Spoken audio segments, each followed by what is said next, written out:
이제 속도는 대한민국을 상징하는 브랜드가 되어버렸습니다. 심지어 미국마저 한 수 배워갈 정도인데요. 대한민국 특유의 빨리빨리 문화, 정확성, 그리고 이를 바탕으로 한 극한의 효율은 6.25 전쟁 휴전 이후 고작 70년 만에 우리가 내로라 하는 초강대국들과 어깨를 나란히 할 수 있었던 원동력입니다. 그리고 이 덕에 영영 불가능할 것만 같았던 미국과의 기술력 격차를 극한까지 단축할 수 있었는데요. 특히 전투기 생산 분야에 있어서는 오히려 미국을 뛰어넘어 전 세계 최선도를 달리고 있습니다. 그래서 준비했습니다. 오늘은 KF-21과 FA-50에 적용된 유일무이한 대한민국의 놀라운 기술력에 대해 알려드리겠습니다.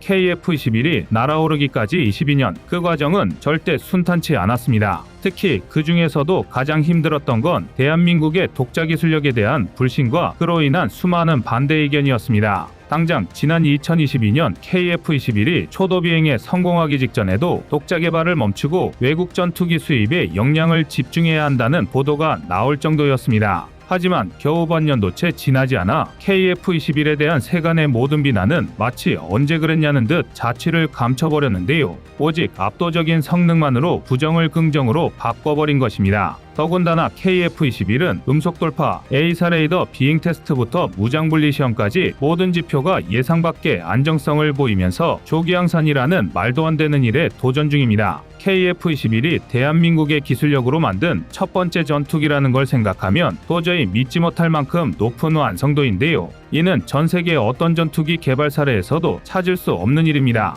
일례로 미국의 태평양 함대에 도전하기 위해 엄청난 자금과 인력을 때려부으며 개발한 중국의 젠15는 시험 비행 단계에서부터 엔진과 비행 제어 시스템에서 온갖 오류를 일으키며 아예 양산 계획 자체가 엎어졌던 전적이 있었습니다. 이를 중국 정부에서 무리하게 밀어붙이며 부활시켰지만 지금도 전문가들은 규격 미달의 전투기로 젠15를 평가하고 있는데요. 비단 중국의 사례뿐만이 아닙니다. 영국과 독일을 주축으로 유럽 국가들이 공동으로 개발한 유로파이터 타이푼 또한 시험 비행 단계에서 항전 시스템의 이상, 전자전장비 작동 불능 등이 발생하면서 지금까지도 온갖 문제점을 떠안은 채 간신히 운용되고 있습니다. 이처럼 나름의 기술 강국의 전투기 개발에는 일가견 있다 장담하던 나라들조차도 온갖 결함과 문제로 개발 기간이 엿가락처럼 늘어났던 것과 비교하면 대한민국의 KF-21은 기적이라는 말도 아까운데요. 심지어 KF-21의 조기항산 소식이 전해지자 이를 접한 대다수 군사 전문가들은 지금 대한민국의 전투기 생산 속도를 고려하면 실전 배치 완료일 전까지 훨씬 앞당길 수 있을 것이라 분석하고 있습니다.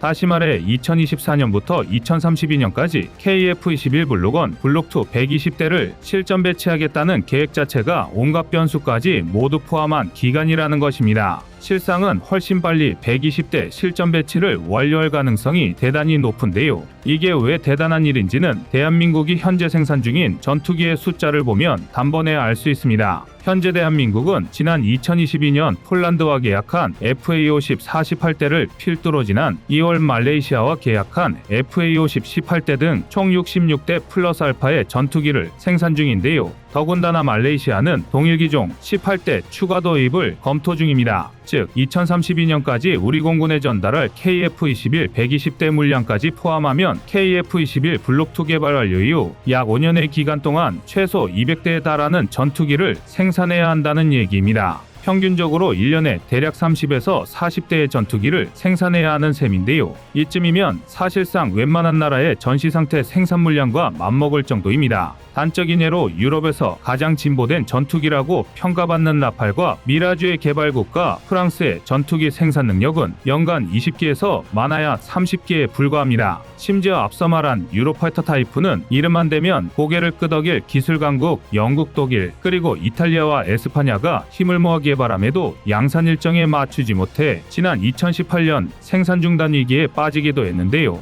반면 대한민국의 카이는 지난 2022년 기준으로도 연간 60대 이상의 전투기를 생산할 수 있을 것이라 내다보고 있습니다. 지금 현 상태로도 최소 물량의 2배쯤은 거뜬히 소화할 수 있다는 건데요. 극단적으로 비교하면 대한민국 하나가 유럽 3개국의 물량을 동시에 감당할 수 있는 것입니다. 여기서 끝이 아닙니다. 대한민국의 전투기 생산 능력은 전 세계에서 가장 많은 군용기를 운용하는 국가이자 전 세계 항공기 시장의 35%를 차지하고 있는 미국과 비교해도 절대 뒤떨어지지 않습니다. 실제로 미래시장 정보 분석 기업인 폴캐스트 인터내셔널은 2031년까지 총 3,855대 전투기가 생산될 것이며 이 중 미국의 비중은 48%, 대수로 환산하면 1,800대에 달하는 전투기를 생산하리라 예측했는데요. 이를 통해 추정할 수 있는 미국의 연간 전투기 생산 능력은 평균 150대 수준입니다. 대한민국과 비교하면 2.5배 차이인데요. 얼핏 상당한 차이처럼 느껴지지만 미국의 세계 3대 전투기 제조사가 죄다 몰려 있다는 걸 생각하면 큰 차이도 아닙니다. 각 방산업체의 규모적인 측면에서 봤을 때 대한민국의 군용기 생산을 전부 담당하고 있는 카이의 연간 생산 능력이 록히드 마틴, 보잉, 노스럽 그루먼의 생산 능력을 이미 추월한 상태입니다. 게다가 카이는 FA-50의 유일한 약점으로 지목되었던 짧은 항속거리를 개선한 단자형 모델 F-50 개발을 발표하면서 향후 2032년까지 미국을 포함한 전 세계 방산 시장에 무려 1,000대에 달하는 FA-50 계열 전투기를 판매하겠다고 포부를 밝혔는데요. 전 세계에서 전투기 기술의 정점은 아직까지 미국이 분명하지만 적어도 생산 속도만큼은 대한민국이 독보적인 자리를 차지하고 있습니다. 그리고 최소 반세기는 먼저 전투기 개발에 뛰어들었던 다른 나라들을 대한민국이 앞지를 수 있었던 건 고정관념을 깨트리는 도전이 있었기 때문입니다.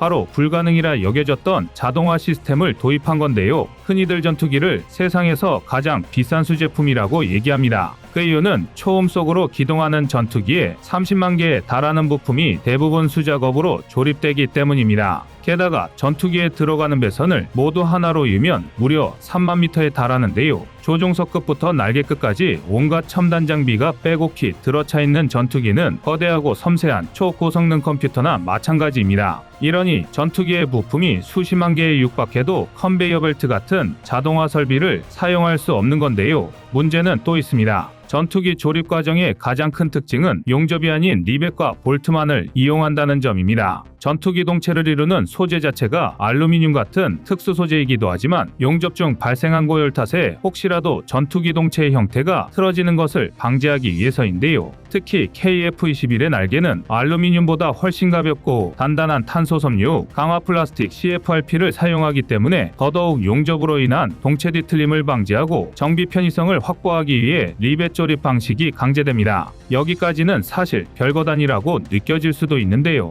하지만 여기에 수작업이라는 작업 방식이 더해지면 난이도와 소요 시간이 기하급수적으로 상승합니다. 실제로 전투기 주익 하나에 평균 2만 개의 볼트 구멍을 사람의 손으로 일일이 하나하나씩 뚫어야 하는데요. 이로 인해 기존에는 날개 하나를 조립하는 데만 무려 700시간 이상이 필요했습니다. 전 세계 어느 나라든 이를 극복할 수 없었는데요. 그런데 대한민국은 달랐습니다. 국내 순수 기술로 개발한 대형 로봇 드릴링 시스템 LRDS를 통해 이 시간을 획기적으로 줄이는 데 성공했습니다. 특히 LRDS는 최대 탄소 섬유 시트 80장을 겹쳐 만들기 때문에 약 2분 30초 동안 3번에 걸쳐 뚫어야 했던 기존 작업 시간을 무려 84%나 단축할 수 있었습니다. 심지어 이 덕에 700시간이나 걸리던 작업을 고작 11시간이면 끝낼 수 있게 되었는데요. 또한 기계가 작업을 대신하면서 정확도는 물론 작업자의 안전까지 확보할 수 있게 된 건 덤입니다. 대한민국이 보유한 신기술은 여기서 끝이 아닙니다. 전투기 동체의 최종 조립은 기수와 중앙동체 그리고 후방동체로 나누어지는 거대한 3개의 조각을 각각 유압장치에 올려놓은 상태에서 진행하는데요.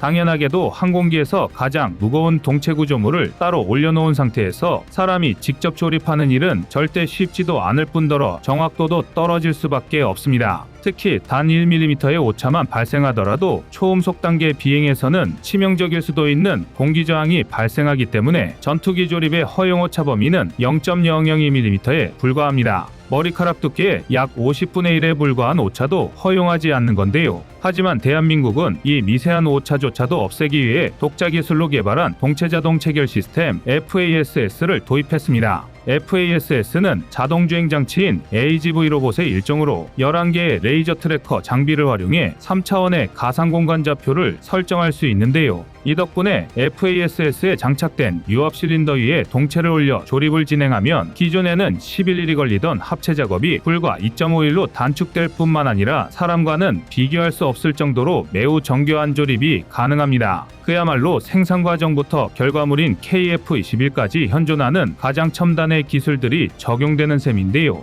그런데 여기서 정말 충격적인 건 카이가 FASS와 같은 자동화 장비를 도입한 게 KF21 시제기 조립이 최초가 아니라는 것입니다. 카이는 이미 T50과 수리온 그리고 FA50의 생산 단계에서부터 이미 레이저 계측과 레이더를 통해 물체를 감지하는 RDS 정밀유압잭 시스템 같은 자동화 장비를 하나씩 단계적으로 적용하면서 공정의 현대화를 추구해 왔는데요. 즉 지난 22년 동안 쌓아올린 노하우와 기술력 그리고 주변의 반대에도 물러서지 않았던 약 200여 개의 업체와 약 10여 개의 연구소가 존재했던 덕분에 미국조차 추월한 세계 최고 수준의 전투기 생산 능력을 갖추게 된 것입니다. 이를 단지 기적이라는 한 글자로 치부해 버리기에는 그간 우리 연구진들이 흘린 땀방울이 아까운데요. 군사기술에는 절대 퀀텀 점프가 존재할 수 없습니다. KF-21을 비롯한 대한민국의 급격한 성장을 보고 많은 이들이 미국 같은 선두주자가 잘 이끌어주었기에 가능했다거나 혹은 단순히 운이 좋았다고 말합니다.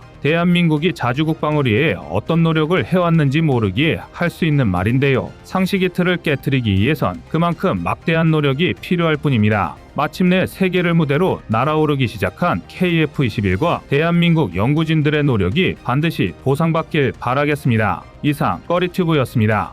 안녕하세요, 꺼리튜브입니다. 그동안 보내주신 사랑과 응원으로 1편 출간에 이어 이번에 꺼리튜브의 새로운 신작 세상에 밝혀지지 않은 현대무기 비하를 출간했습니다. 내용이 어려워 쉽게 다가서지 못했던 군사무기 이야기를 남녀노소 누구나 편하게 이해할 수 있도록 모아봤는데요. 그 누구도 알 수 없던 현대무기 비하의 숨겨진 이야기를 이제 온라인 서점이나 가까운 서점에서 만나볼 수 있습니다. 또 전문적인 군사무기 이야기를 알고 싶다면 꺼리튜브 1편인 대한민국 육해공 군사무기도 준비되어 있습니다.